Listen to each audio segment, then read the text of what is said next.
This conference will now be recorded.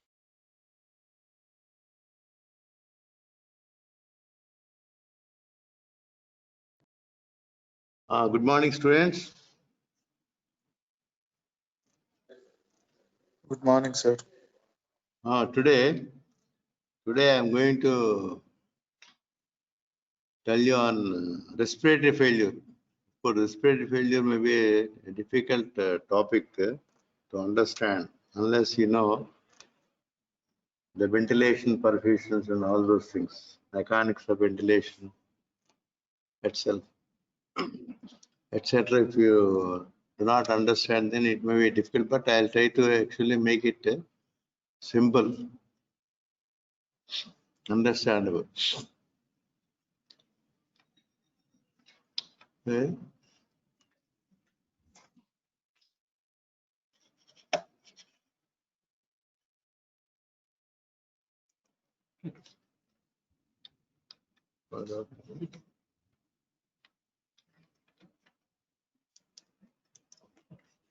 Okay.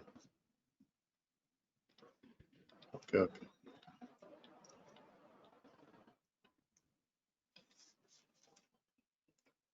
So in this respiratory failure, of course, the various headings are there. So let us go to introduction.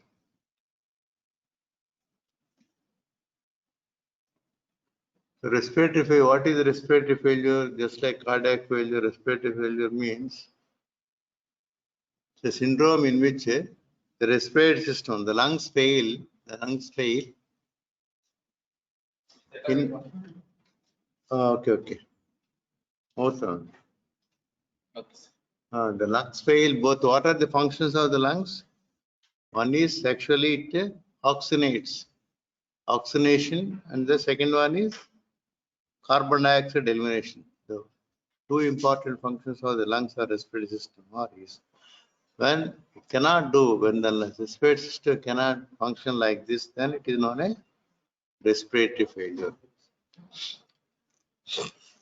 Of course, it may be classified type 1, type 2, type 3, type 4. There are actually 4 types of respiratory failure described, but we are more interested in type 1 and type 2 respiratory failures. The type 1 respiratory failure is also known as hypoxemic respiratory failure. Hypoxemic respiratory failure. And the type 2 is actually hypercapnic.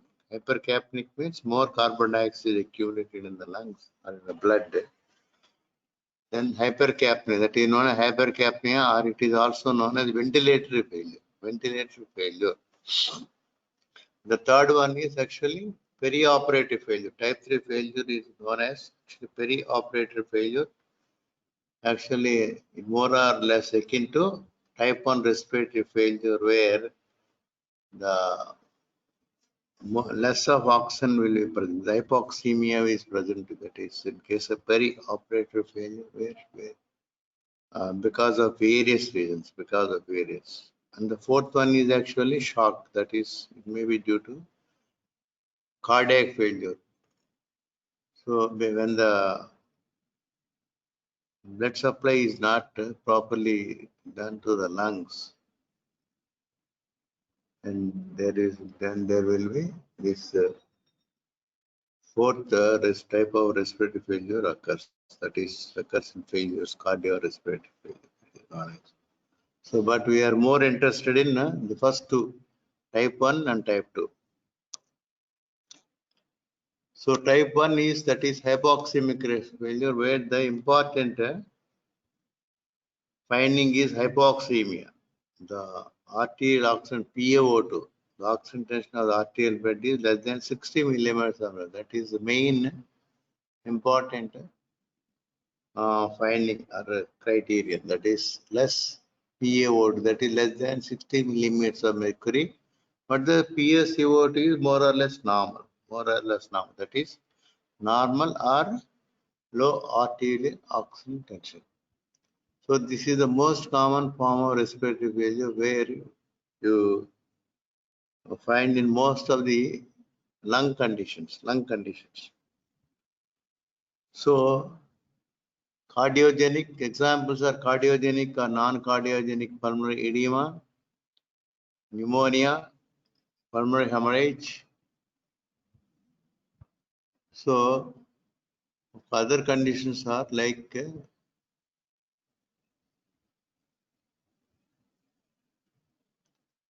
this causes because of the type of respiratory failure may be due to that is low ambient oxygen that is present in high altitudes, and when there is ventilation perfusion mismatch, that is parts of the lung receive oxygen but not enough blood to absorb, as pulmonary embolism, and the alveolar hyperventilation, decrease in minute volume due to reduced respiratory muscle activity. That of course this is mostly present in type 2 respiratory failure, but initially, of course, may actually both, but respiratory failure, of course, is mixed. Sometimes actually both type 1 and type 2 actually maybe mixed causes. Like in type 1, then initial stage of COPD, then it is type 1. But later on, the severe acute asthma and COPD later stages, it goes into type 2 respiratory failure because of the carbon dioxide accumulation or whatever it is.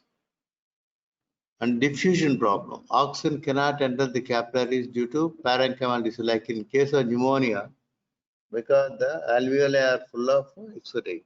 The alveoli are full of exudate. And ARDS is also full of exudate is present in the alveoli. So there the oxygen cannot enter, they cannot enter into the capillaries. And of course shunts, in case of right to left shunts, where the blood mixes with the non-oxygenated blood from the venous system. So this is the type 2 respiratory failure. Actually defined as a low level of oxygen in the blood. It is typically caused by the ventilation perfusion mismatch. The volume of the air flowing in and out of the lungs is not matched with the flow of blood in the lungs. So both actually will not correlate. Like in case of pulmonary thromboembolism, in case of there actually the ventilatory perfusion mismatch occurs because of the pulmonary embolism there. And one is that is in case of pneumonia, because of the alveoli are filled with fluid also, the ventilation perfusion mismatch will occur.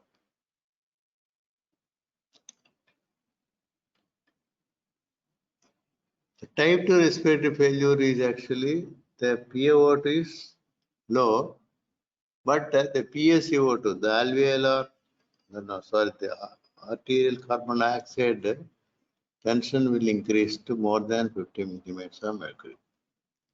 Hypoxemia is a common patient with hypercapnic respiratory. Of course, both will coexist in the same patient and the same type of conditions. The pH depends on the level of bicarbonate, which in turn dependent on the duration of hypercapnia. The type 2 respiratory failure is caused by inadequate alveolar ventilation. Both oxygen and carbon dioxide are affected. Defined as the buildup of carbon dioxide that has been generated by the body but cannot be eliminated. The common etiologies are drug overdose, neuromuscular disease, chest wall deformities, severe airway disorders. Like in asthma, COPD, initial stages, they belong to type 1 respiratory failure. Later on, they come under type 2 respiratory failure. Increased airway resistance, that is COPD, asthma, suffocation, and reduce the breathing effort, drug effects, brainstem tension, extreme obesity, a decrease in the area of lung available for the gaseous exchange, like of course chronic bronchitis, both type 1 and type 2. Neuromuscular problems, Guillain-Barré syndrome, motor neuron disease. Deformed chest like kyphoscoliosis, rigid ankylosing spondylitis, and flail chest. So what is more important to understand in type 1, type 2 respiratory failure is one. Because you cannot remember so many conditions.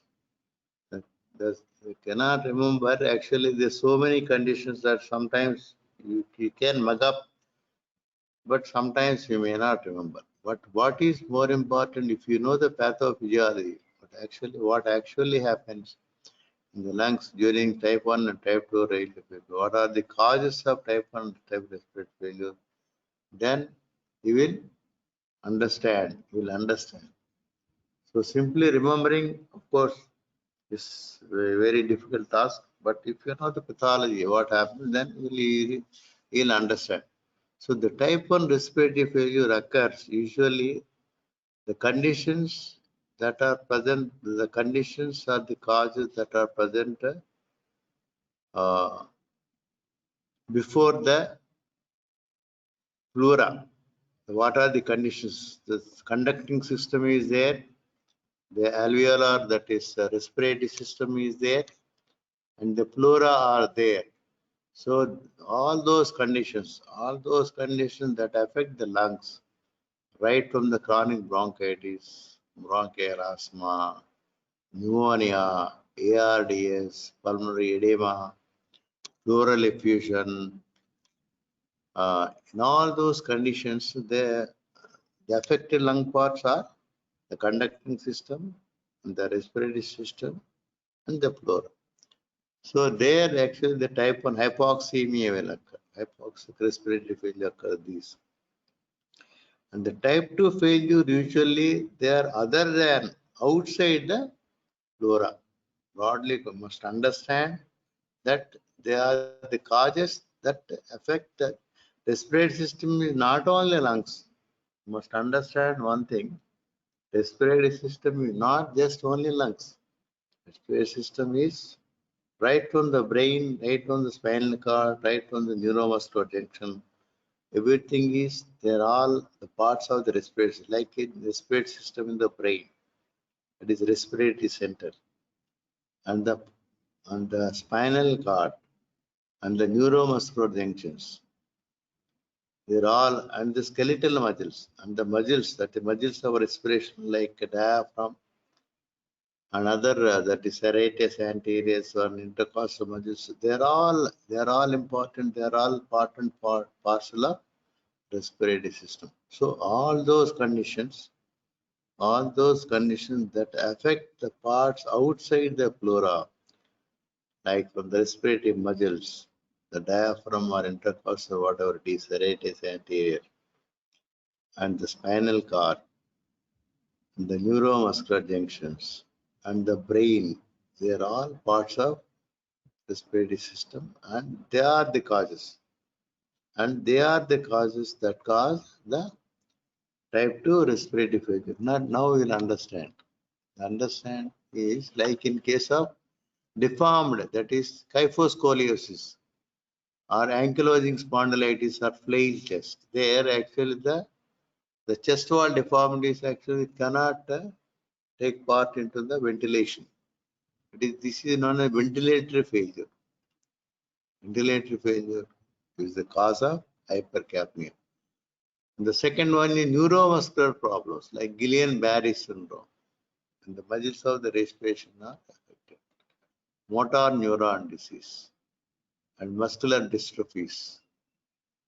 They are all involved. And the third is obesity and the drug effects on the brainstem, like anesthetic drugs, or some drugs that the patient takes in excessive dose, like in case of barbiturates. There, the respiratory center depression will occur. The respiratory center depression will occur. In case of extreme obesity, of course, ventilation problem is there. And in suffocation, in all those conditions, actually, other than the lungs are affected. Like in respiratory center is the brain, so spinal cord problem will be there. In the motor, because in some cases this disease like Guillain-Barré syndrome, motor neuron diseases, and then the drug effects that cause actually depression of the respiratory center, and then deformities of the chest like kyphoscoliosis and ankylosing spondylitis and the flail chest. So they all will cause Ventilator failure. Ventilator failure, it causes the type 2 respiratory failure where the oxygen tension will become less, the carbon dioxide tension will increase. That is more than 50 millimeters of mercury. So the first one is hypoxemic failure, the type 1. The second one is ventilator failure. Ventilator failure. Of course, etiology, the mortality rate is given here. The clinical presentation. The diagnosis of acute or chronic respiratory failure begins with clinical suspicion. Confirmation is done with ABG.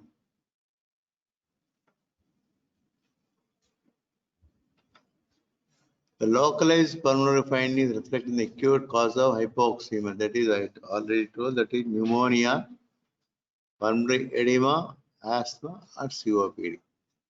The neurological manifestations include restlessness, anxiety, confusion, seizures or coma. Asterisk is the tremors. Tremors will observe in case of severe hypercapnia. Severe hypercapnia, of course. That's of course what you see in cirrhosis of liver and hepatic encephalopathy. The same type of tremor. The same type of tremors you will also find in hypercapnia. Of course, tachycardia. So cyanosis also another important feature. Of course, dyspnea you all know, important finding. The pulmonary hypertension is frequently present in chronic respiratory failure. Because of the problems in the lungs and the arterioles there, actually, the pulmonary hypertension will occur. Alveolar hypoxemia potentiated by hypercapnia causes arterial hypertension. Criteria diagnosis of this ARDS.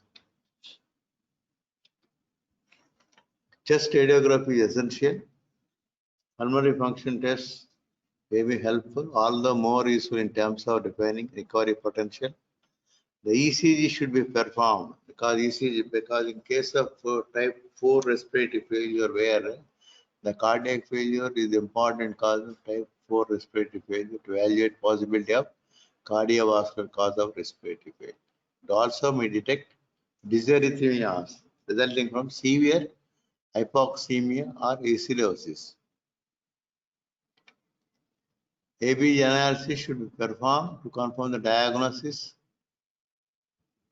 CBC may indicate anemia, can contribute tissue hypoxia, whereas polycythemia may indicate chronic hypoxemic respiratory.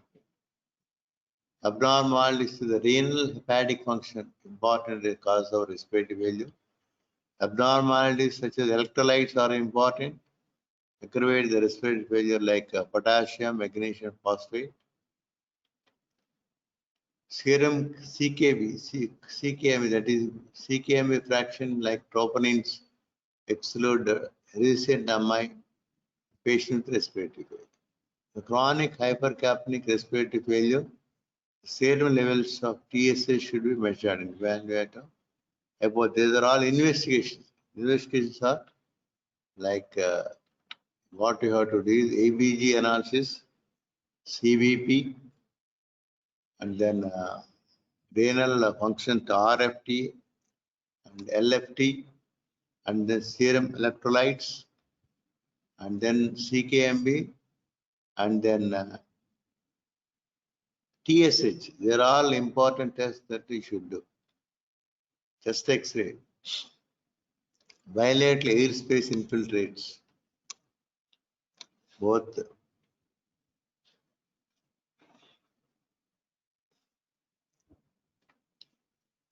This is lung pneumonia.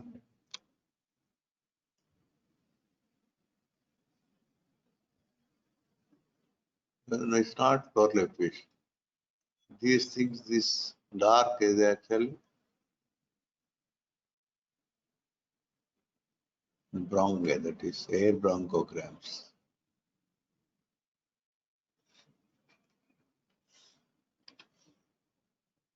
Forty-four when acute respiratory failure, diffuse bilateral infiltrates, acute ARDS. turned out to initial presenter SLE, of course SLE.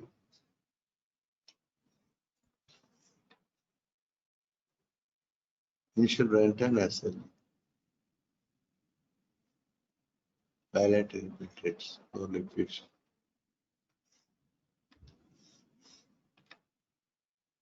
The correction of hypoxemia. The mechanical ventilation should be used. The ventilation approach is specific issue. Non-invasive ventilation for weaning from ventilator. The first objective with the management of respiratory failure is to reverse or prevent tissue hypoxia. Many experts believe that hypercapnia should be tolerated until the arterial blood pH falls to less than 7.2. The patient with acute respiratory failure generally should be admitted to ICU. Most patients with chronic respiratory failure can be treated at home. This is, of course, ECMO machine.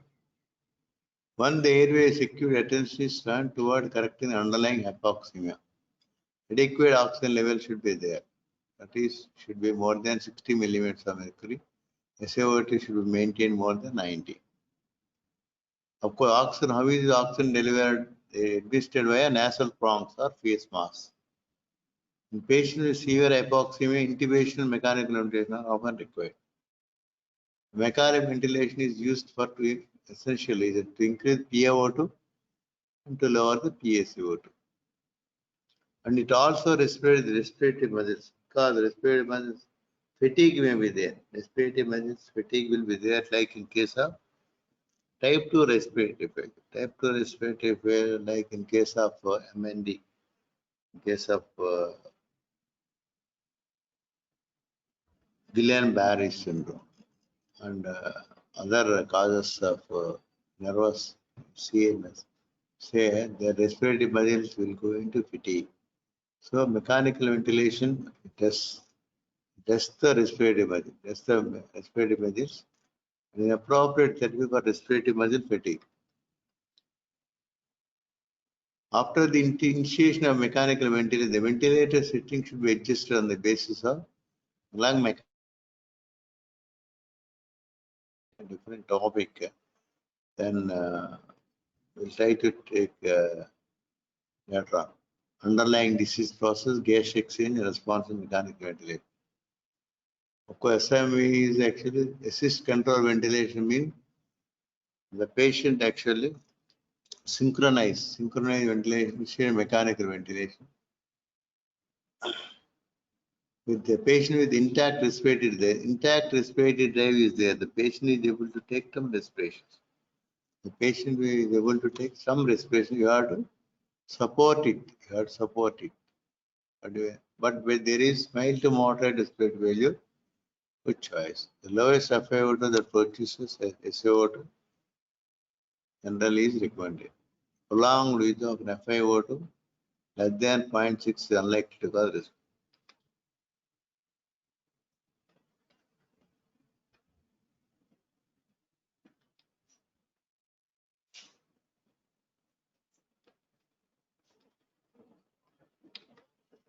Ventilative support via nasal mask or face mask rather than an endotracheal tube is increasingly being employed for patients with acute or chronic respiratory. You all know what is NIV. NIV, non-invasive ventilation. Non-invasive ventilation, you all know very well. That is CPAP or BiPAP. Should be considered in patients with mild to moderate acute respiratory failure. The patient should have an intact airway and airway protective reflexes and be alert enough to follow commands. What are the medications? They include loop diuretics such as furosemide, which inhibits sodium chloride and deabsorption in the ascending loop annually. The administered loop diuretics such as furosemide intravenously, which this allows both superior potency and higher peak concentration in spite of increased incidence of adverse effects. Nitrates reduce the myocardial oxygen demand to decrease the preload and afterload. Of course, sublingual nitroglycerin tablets are given there and there. Morphine is an excellent adjunctive case of management of acute pulmonary edema. In addition to anxiolysis, the most important effect of morphine is venodilatation. Venodilatation reduces the preload. It also causes the arterial dilatation, which reduces systemic vascular resistance and may increase cardiac output. Dopamine. Inotropic agents are dopamine, dobutamine, imrinone. Of course, spelling mistake is imrinone. Amrinone. A-M-R-I-N-Y. A-M-R-I-N. Amrinone. Of course, previously it was known as amrinone, it is inamrinone. Milrinone. Milrinone. Dopexamine and digoxin. In patients with hypotension who present with CHF, dopamine and dobutamine usually are applied. Bronchodilators are important. You all know very well about doxycycline and deriphyllin, along with the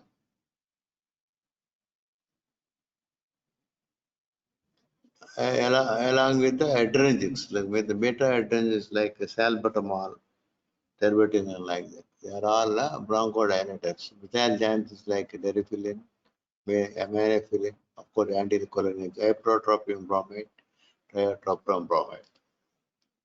So these agents, they will decrease the muscle tone in both small and large airways in the lungs. Theophylline, of course, you know very well. And of course, the other effects are like it increases the respiratory muscle function and mucociliary clearance. And see, respiratory tract, theophylline, very important drug. It's very important drug. So mucociliary clearance is also there, and central respiratory tract.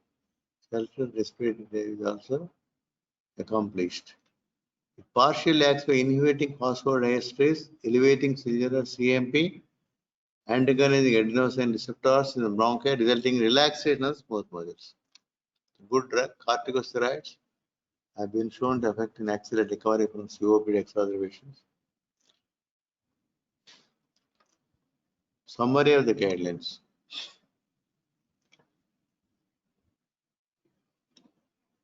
NIV may be considered, non-invasive ventilation may be considered in COPD patients with acute exacerbation of the following three clinical settings: to prevent respiratory acidosis and to prevent endotracheal intubation or invasive mechanical ventilation in patients with mild to moderate acidosis or expiratory distress. It is an alternative to invasive ventilation in patients with severe acidosis and more severe respiratory distress. Bilevel NIV may also be used, providing ventilator support.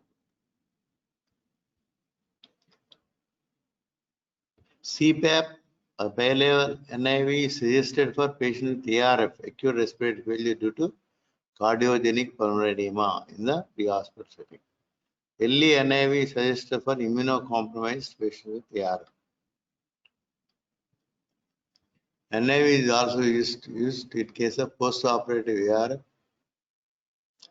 Can be offered to dyspneic patients for palliation in the setting of terminal cancer, for prevention of post-extubation respiratory failure in high-risk patients, not suggested to prevent post-extubation respiratory failure in this patient, to facilitate weaning from mechanical ventilation in patients with hypercapnic respiratory failure. So that's thank you. But of course, this is a difficult topic to understand, this respiratory failure. And actually, I'll try to take actually when the classes start again. The classes start again, probably later on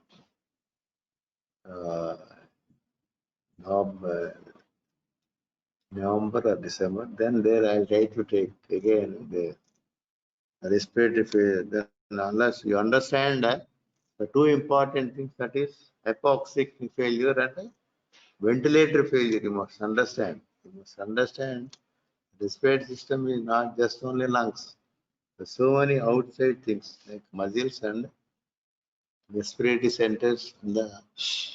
They're all important. They're all important in the functioning of the lungs. So, of course, it's a difficult topic. Read well, and we'll try to take again. The time permits.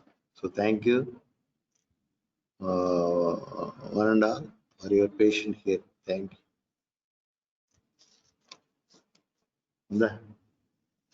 ఎంత time పట్టింది? Half an hour చెప్పా? Okay. Attendance తీసుకు ఎంత ఉంది నాకు?